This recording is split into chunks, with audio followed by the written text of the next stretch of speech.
आज हम अपने बिजनेस स्टडीज़ का नया चैप्टर स्टार्ट करने जा रहे हैं, चैप्टर नंबर 5। मैंने आपको बताया था पिछले टॉपिक से पहले, जिसे पढ़े हुए हमें काफ़ी टाइम हो गया अब, कि हमारे जो नेक्स्ट टॉपिक्स हैं, पिछले चैप्टर में बताया था कि हमारे जो 5 चैप्टर हैं वो 5 फंक्शंस ऑफ मैनेजमेंट हैं। फंक्शन ऑफ मैनेजमेंट क्या थे, एक बार फिर रिवाइज कर देते हैं। पहला था प्लानिंग, जो हम पढ़ चुके हैं। दूसरा था ऑर्गेनाइजिंग। तीसरा है स्टाफिंग। चौथा है डायरेक्टिंग। और आखिरी है कंट्रोलिंग।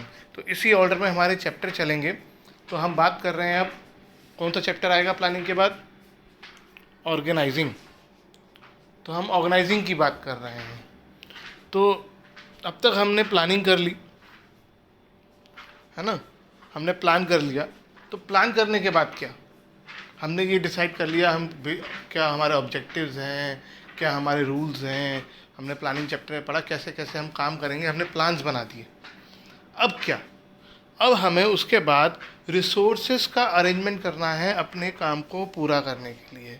हमें पैसा चाहिए, हमें मशीन्स चाहिए, हमें एम्प्लॉयज़ चाहिए, हमें इक्विपमेंट्स चाहिए, टूल्स चाहिए, रॉ मटेरियल चाहिए। ये सारी चीज़ों का अरेंजमेंट करना है हमें। उसके बाद हमें ये देखना है कि हम उन रिसोर्सेज को सही तरीके से अरेंज करें और सही तरीके से इस्तेमाल करें। उसके अलावा हमें हमें ये देखना है कि हमारे जितने भी गोल्स, हमारे जो एफर्ट्स हैं वो गोल्स अचीव करने के लिए डायरेक्ट हों, और जितने भी लोग हमारे यहाँ काम कर रहे हैं वो इफेक्टिवली और एफिशिएंटली वर्क करें। और उसके अलावा वर्क फोर्स को भी नई नई चीज़ें सिखानी है। तो ये सब जो है ऑर्गेनाइजिंग फंक्शन में आता है। रिसोर्सेज का अरेंजमेंट करना, रिसोर्सेज को सही तरीके से इस्तेमाल करना, अपने गोल्स को अचीव करने के लिए प्रॉपर डायरेक्शन लेना, और वर्क को इफ़ेक्टिवली और एफिशिएंटली करवाना, और वर्क फोर्स को नई नई चीज़ें सिखाना और उनसे काम लेना। उसके अलावा ऑर्गेनाइजेशन की वजह से क्या होता है कि हमारे यहाँ एक प्रॉपर स्ट्रक्चर बन जाता है। जैसे हमारे केवी में आप देखेंगे कि एक स्ट्रक्चर बन गया है प्रॉपर ऑर्गेनाइजिंग करने की वजह से। एक केवीएस हेडक्वार्टर है, then there are KVS regional offices, then there are KVs. एक प्रॉपर स्ट्रक्चर बन गया है, प्रॉपर तरीके से काम होने लग गया है because of this organizing only. Organizing को समझने से पहले हम एक एग्जांपल लेते हैं। सपोज़ हमारे स्कूल में एक एनुअल डे मनाया जा रहा है, एनुअल फंक्शन हो रहा है। तो एनुअल फंक्शन करने के लिए हमने ये प्लान किया है कि एनुअल फंक्शन करना है। तो अब एनुअल फंक्शन करने के लिए हमें बहुत सारी एक्टिविटीज़ करनी पड़ेंगी।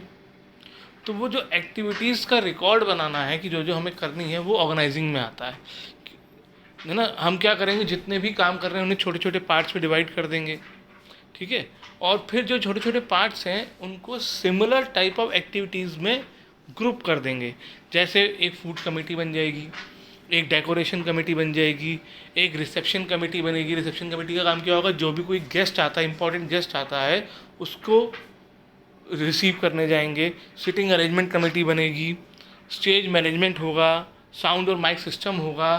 तो ये सब आप रियल में एनुअल फंक्शन में देखते हो। तो हमारे यहाँ क्या होता है, हर स्कूल में, हर केवी में, हर प्राइवेट स्कूल में जो एनुअल फंक्शन होता है, तो ये सारी चीज़ों की कमेटी बना दी जाती है और उनको काम बता दिया जाता है। तो ये कमेटी कैसे बनती है? सबसे पहले एक लिस्ट बनाई जाती है क्या क्या काम करना है। काम को छोटे छोटे पार्ट्स पे डिवाइड कर दिया जाता है। उन छोटे छोटे पार्ट्स को में जो सिमिलर काम होते हैं उनको एक ग्रुप बना दिया जाता है। जैसे अब बात करते हैं फूड कमेटी, छोटे छोटे पार्ट्स कैसे बनाए गए, ये फूड कमेटी कैसे बनी, उसका क्या क्या काम है। जैसे हमने जितने भी हमारे पार्टिसिपेंट्स हैं उन्हें कुछ ना कुछ खाने को देना है, जो गेस्ट आएंगे उनको खाने को देना है, जो लोग देखने आएंगे हो सकता है उनके लिए भी कोई रिफ़्रेशमेंट का इंतज़ाम हो। तो ये 3 अलग अलग जगह हमें रिफ़्रेशमेंट चाहिए। तो इसका अरेंजमेंट जो है फूड कमेटी करेगी। लेकिन अगर आप फूड कमेटी तीनों अरेंजमेंट करेगी, ये नहीं कि तीनों के लिए आप अलग अलग कमेटी बनाएंगे। तो जब आप अपने सारे काम को छोटे छोटे पार्ट्स पे डिवाइड कर दोगे, तो उसके बाद सिमिलर आइटम्स को आप कंबाइन कर देते हो। ये ना हो कि आप 3 जनों को अलग अलग फूड का काम दे दो, उसी दुकान पे पहला जना भी जा रहा है, उसी दुकान पे दूसरा भी जा रहा है, तो ये वेस्टफुल एक्टिविटी हुई। ऐसे में एक ही जना जाएगा और तीनों तरह के लोगों के लिए ऑर्डर देकर आ जाएगा। तो जैसे इसमें बताया गया, one coordinator who will establish coordinating relationship among various group एक आपको कोऑर्डिनेटर चाहिए होगा जो इन सब कमिटीज़ को अरेंज करेगा, और ये सब एक्टिविटीज़ जो है ऑर्गेनाइजिंग में आती हैं। अब सब नेक्स्ट हमारा है, हम मीनिंग समझ लेते हैं ऑर्गेनाइजिंग का। ऑर्गेनाइजिंग क्या है? It is identifying and grouping different activities, जितनी भी एक्टिविटीज़ हैं उनको आइडेंटिफाई करना और ग्रुप करना, and bringing together the physical, financial and human resources, इन सबको एक साथ लेके आना in order to establish most productive relationship, इस तरह से लाना कि जो हमारा आउटपुट हो वो सबसे ज़्यादा इफ़ेक्टिव हो और एफिशिएंट हो, मोस्ट प्रोडक्टिव हो, सबसे ज़्यादा आउटपुट हो for the achievement of the goals of the organization. Organization की गोल्स को अचीव करने के लिए ये किया जाता है। हम ऑर्गेनाइजेशन के गोल को अचीव करने के लिए सारे रिसोर्सेज को एक इस तरह से अरेंज करते हैं कि आपको मैक्सिमम आउटपुट मिले। आपने लास्ट ईयर इकोनॉमिक्स में पढ़ा है लॉ ऑफ वेरिएबल प्रोपोर्शन, कि अगर सही प्रोपोर्शन में आप अपने रिसोर्सेज को इस्तेमाल नहीं करोगे तो आपको उतना आउटपुट नहीं होगा जितना आपको होना चाहिए, यानी आप मैक्सिमम आउटपुट नहीं कर पाएंगे। तो इसलिए रिसोर्सेज को प्रॉपर रेशो में प्रॉपर रिलेशन बना के यूज़ करना पड़ता है। तो वो काम ऑर्गेनाइजिंग का होता है कि क्या प्रॉपर रिलेशन बने। नेक्स्ट है हमारा प्रोसेस ऑफ ऑर्गेनाइजिंग। ऑर्गेनाइजिंग कैसे की जाती है? ऑर्गेनाइजिंग के प्रोसेस में 4 स्टेप हैं। सबसे पहला है डिवीज़न ऑफ वर्क। बेसिकली यहाँ पे डिवीज़न लिखा है, लेकिन आप बुक्स में देखेंगे तो लिखा है identification and division of work. इसको समझने से पहले एक चीज़ मैं पहले ही बोल देता हूँ, बहुत से स्टूडेंट इस हेडिंग को जो हमने प्रिंसिपल पढ़ा था डिवीज़न ऑफ वर्क उससे कनेक्ट कर देते हैं। वो दोनों अलग अलग चीज़ें हैं। यहाँ पे डिवीज़न ऑफ वर्क में कहा गया है, जब हम ऑर्गेनाइजिंग के प्रोसेस में बात कर रहे होंगे, कि first we will identify all the work we have to do in our organisation.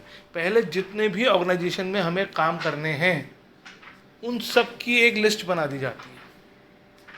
जैसे अगर हम अपने केवी की बात करें तो यहाँ पर क्या क्या काम करना है हमें।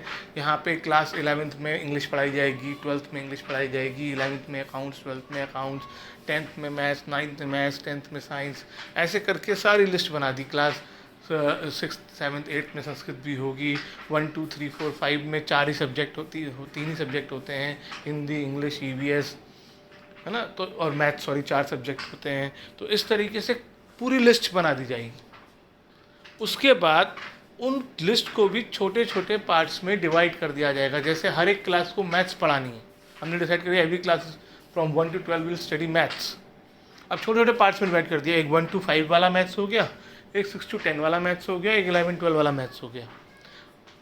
ऐसे ही 1 to 5 वाली ईवीएस हो गई, 6 to 10 वाला साइंस हो गया। इस तरीके से हम छोटे छोटे पार्ट्स में इसको डिवाइड कर देते हैं। हमने कहा हमने बच्चों को हिंदी पढ़ानी है, तो पहले तो कह दिया सब बच्चों को हिंदी पढ़ानी है, फिर उसे पार्ट्स में डिवाइड कर दिया। क्लास 1 to 5, 6 to 10, 11 and 12 सब जगह हिंदी है, लेकिन अलग अलग है, तो ये डिवाइड करना हो गया। डिवीज़न ऑफ वर्क, छोटे छोटे पार्ट्स में अलग अलग डिवाइड कर दिया।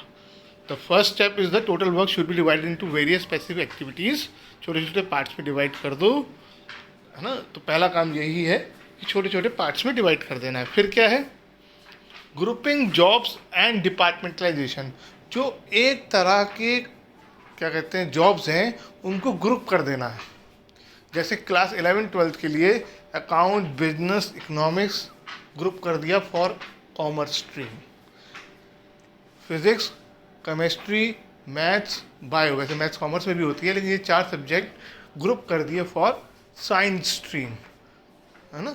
संस्कृत 6 7 8 के लिए कर दी। तो इस तरीके से आपको सिमिलर टाइप ऑफ जॉब को ग्रुप कर देना है ना। उससे क्या फ़ायदा होगा? संस्कृत पढ़ाने के लिए संस्कृत का टीचर, उसके अलावा एक डिपार्टमेंट जो है वो पूरा एक तरह का काम करेगा।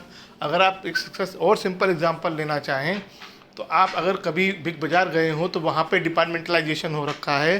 कपड़ों, लेडीज़ गारमेंट्स अलग, जेंट्स गारमेंट अलग, किड्स गारमेंट्स अलग, उसके अलावा फूड स्टोर अलग है। फूड स्टोर में भी बिस्किट्स अलग लगे हुए हैं, नमकीन अलग लगी हुई हैं, और जो मसालास वगैरह वो अलग लगे हुए हैं, राइस वगैरह अलग लगी हुई हैं। सबका अलग अलग डिपार्टमेंट है।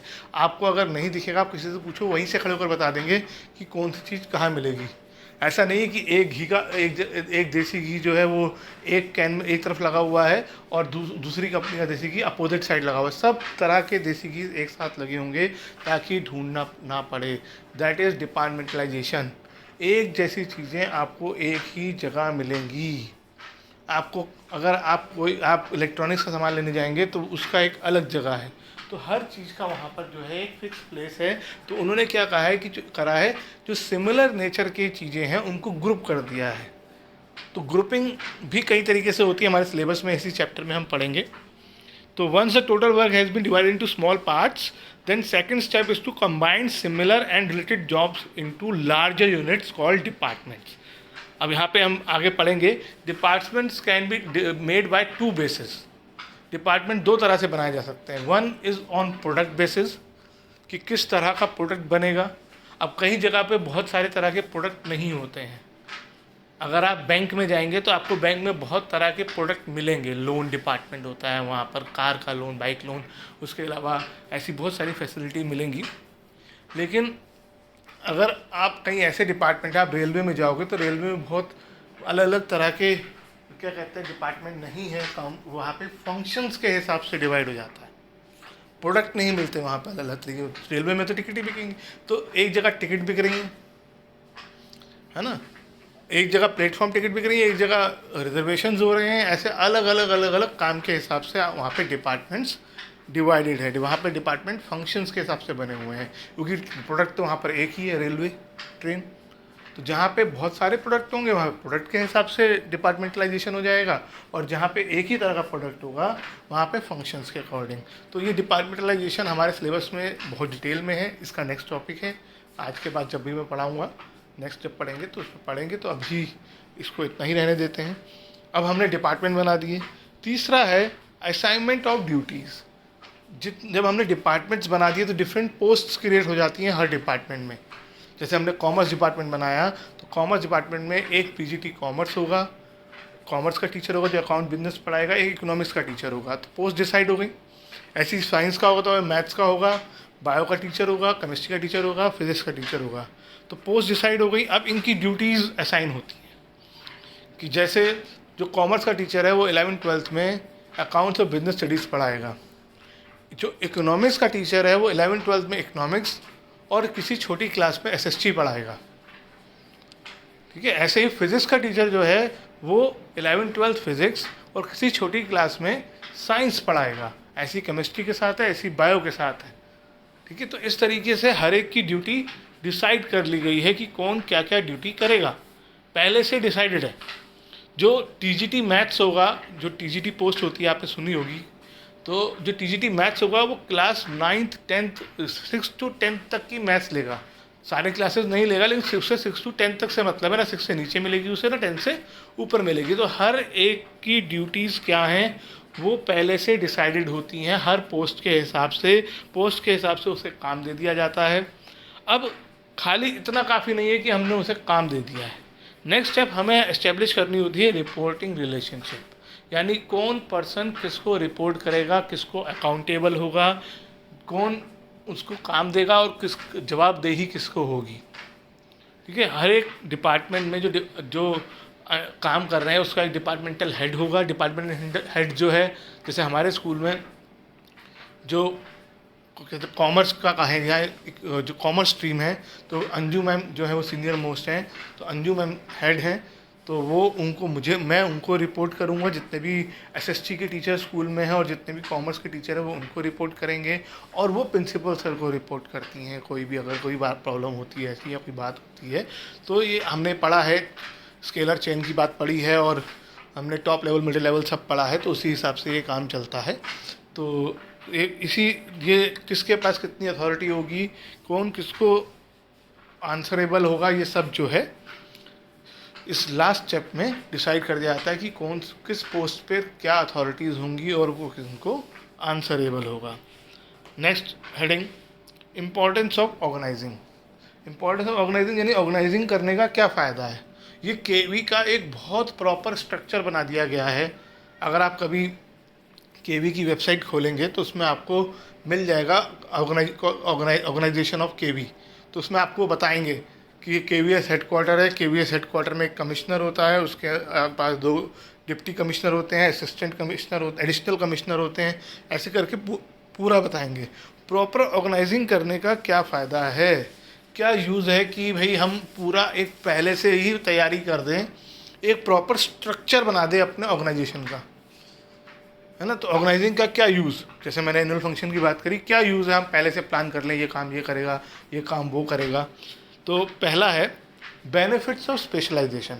जब हमें पता होता है कि कौन सा काम करना है, कौन कौन सा काम करना है, तो वो काम हम उस पर्सन को देते हैं जो उस काम में स्पेशलाइज होता है। अगर हमने काम की लिस्ट ही नहीं बनाई होगी, अगर हमने ऑर्गेनाइजिंग ही नहीं करी होगी, तो हमें पता ही नहीं है हमारे यहाँ काम कौन कौन सा करना है ना। तो हम स्पेशलाइजेशन के काम के हिसाब से काम कैसे अलॉट करेंगे। तो अगर हम स्पेशलाइजेशन के हिसाब से काम अलॉट करना चाहते हैं तो ये ज़रूरी है कि हमें पता हो कि काम कौन कौन से होने हैं, और जब काम पता होते हैं तो हम स्पेशलाइजेशन के हिसाब से काम देते हैं, उससे काम ज़्यादा इफेक्टिव और एफिशिएंट होता है। और नेक्स्ट है क्लैरिटी इन वर्किंग रिलेशनशिप। हर एक पर्सन को क्लियर होता है कि उसे क्या करना है, उसको उसका काम मालूम होता है। जैसे मैं ही बता रहा था कि एज अ पीजीटी कॉमर्स जब मैंने ज्वाइन किया, या मैं किसी और ट्रांसफ़र होकर केवी में चला जाता हूँ या यहाँ आया, तो मुझे पता था मुझे 11th और 12th में अकाउंट्स और बिजनेस स्टडीज़ पढ़ानी है।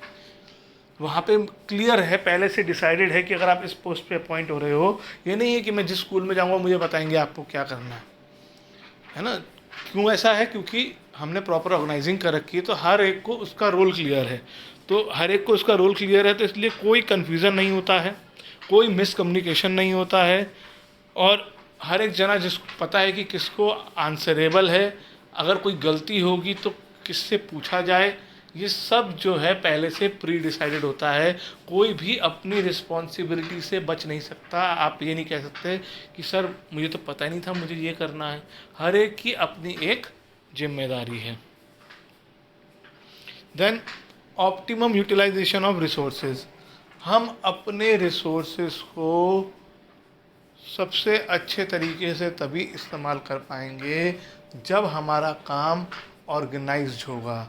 अगर हम अपने प्रॉपरली अरेंज, ऑर्गेनाइजेशन का क्या फ़ायदा होता है कि कोई भी चीज़ डबल नहीं होती, there is no duplication of work.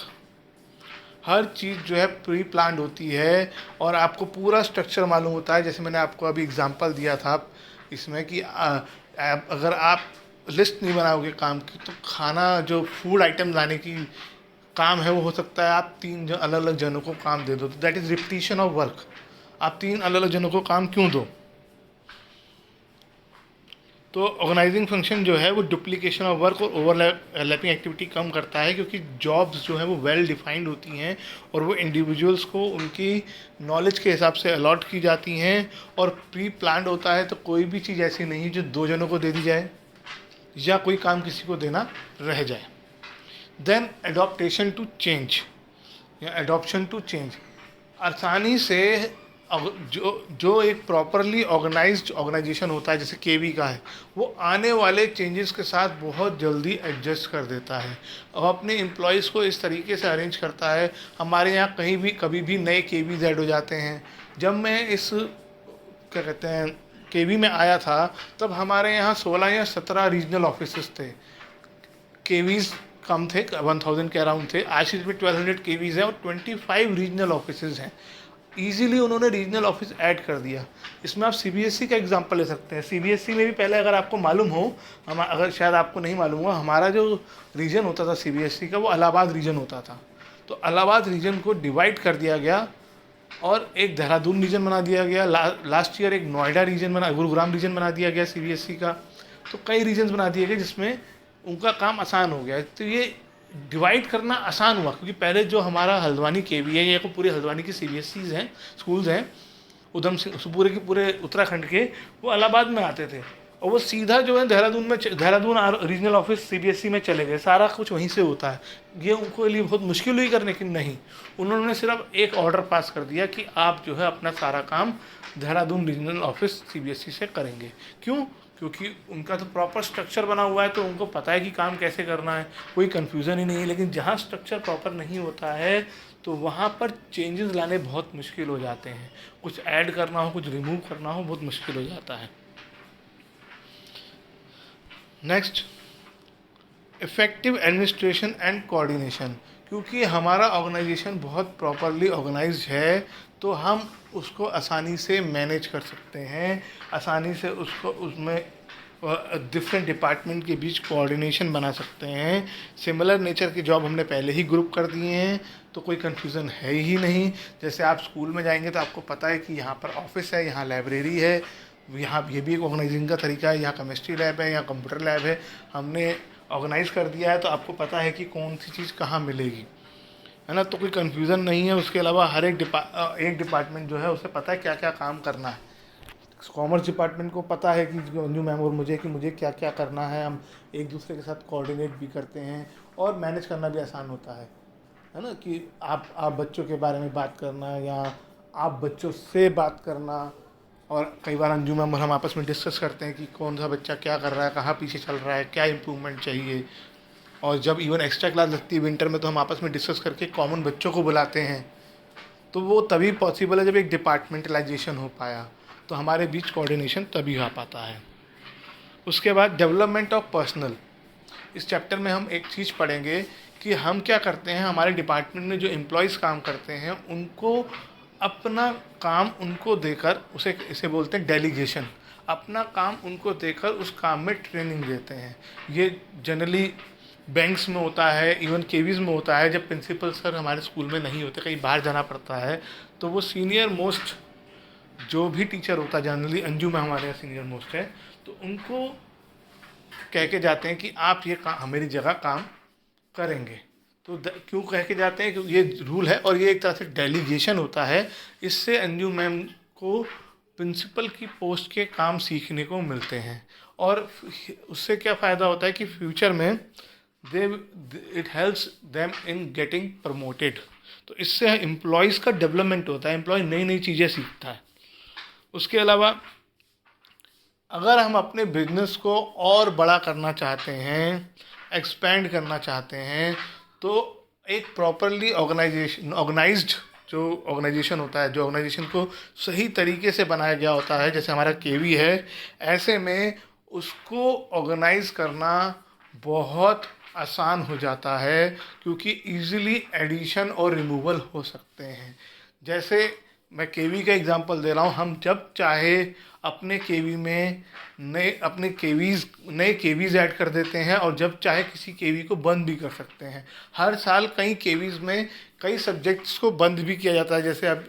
जैसे कई जगह कॉमर्स स्ट्रीम शुरू हो गई। अगर आपको मालूम हो तो हमारे यहाँ पहले सेकंड शिफ्ट में भी आज से 7 साल पहले कॉमर्स हुआ करती थी, लेकिन जब आर्ट्स की ज़रूरत पड़ी और क्योंकि हमारे केवी में रूम नहीं है, तो सेकंड शिफ्ट से कॉमर्स बंद कर दी गई और वहाँ पे ह्यूमैनिटीज़ शुरू कर दी गई।